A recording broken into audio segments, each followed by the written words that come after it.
ఇప్పుడు ఫార్మాసిటీ ఉండే కదండి, ఇప్పుడు ఇక్కడ మన దగ్గర ఫార్మాసిటీ మొన్న రీసెంట్గా సీఎం గారు అనౌన్స్ చేశారు. ఫార్మాసిటీ తీసేసి మామూలుగా మనకు ఇక్కడ ఏంటి అంటే చిన్నగా గేటెడ్ కమ్యూనిటీ లాగా గ్రీన్ సిటీ డెవలప్మెంట్ చేద్దామని ఆలోచనతో ఉన్నారు.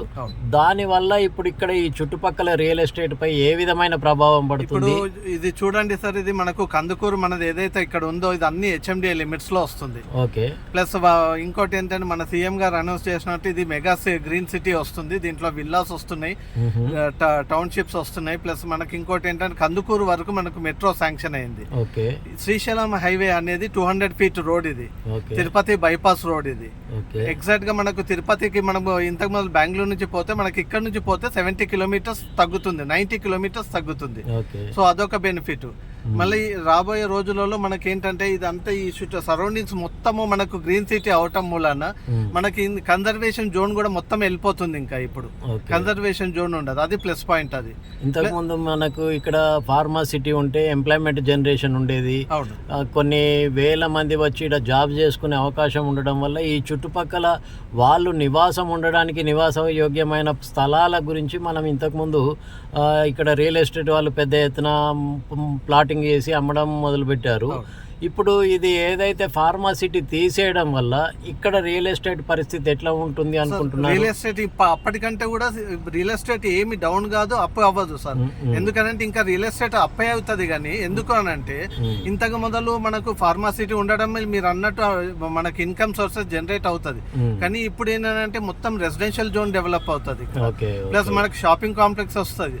ఇది ఇంకోటి మీకు ముందు చెప్పినట్టు HMDA లిమిట్స్ లో ఉంది కాబట్టి 110% ఇది బాగుంటుంది. ఇది మనకి ఎంత మనకు తుక్కుగూడ నుంచి హార్డ్లీ మనకు 15 కిలోమీటర్స్ వస్తుంది.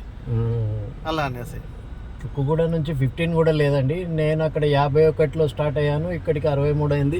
12 కిలోమీటర్స్ వస్తుంది. అంటే అఫ్ కోర్స్ మనం అక్కడి వరకు వెళ్ళేసరికి 15 కిలోమీటర్లు అవుతుంది అనుకుంటా. 200 ఫీట్ రోడ్ అనేది మనకు ఆల్రెడీ శాంక్షన్ అయిపోయింది, వర్క్ స్టార్ట్ అయిపోయింది అనుకోండి. మీకు ఈ సరౌండింగ్స్ మొత్తం బాగా డెవలప్మెంట్ అవుతుంది. రియల్ ఎస్టేట్ అనేది ఇంకా పైనకి వెళ్తుంది. రియల్ ఎస్టేట్ కంటే ముందు నివాస యోగ్యమైన ఇంతవరకు మనకు సిటీకి వదిలిపెట్టి 15 కిలోమీటర్ల దూరంలో ఇక్కడ నివాసం ఉండేందుకు ఆస్కారం ఏ విధంగా ఉంది అని మీరు అనుకుంటున్నారు? సార్ ఇది పొల్యూటెడ్ ఫ్రీ, టోటల్ గా పొల్యూటెడ్ ఫ్రీ. మీకు సిటీ చూడండి, మీకు అంత డిస్టర్బెన్సెస్ పొల్యూటెడ్ ఉంటుంది. ఇక్కడ పొల్యూటెడ్ ఫ్రీ ఉంటుంది. ప్లస్ మనకి ఇక్కడ ఏంటంటే షాపింగ్ కాంప్లెక్స్ వస్తుంది, ఏరియా డెవలప్మెంట్ ఎక్కడికక్కడ డెవలప్మెంట్ అవుతుంది. కాబట్టి కందుకూరు అనేది రాబోయే రోజులలో మరొక గచ్చిబౌలి లాగా అయ్యే ఛాన్సెస్ ఉన్నదన్నమాట.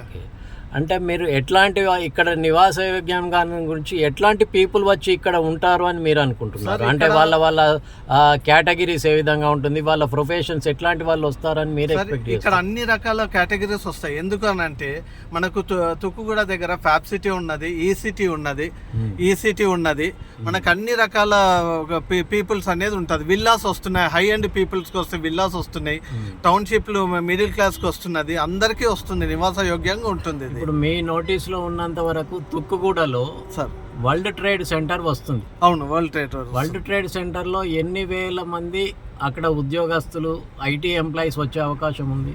అది డిపెండ్స్ సార్. అది ఇంకా మనం ఖచ్చితంగా చెప్పలేము, ఎందుకంటే మనం ఇంత ఫిగర్ అని చెప్పడానికి ఉండదు.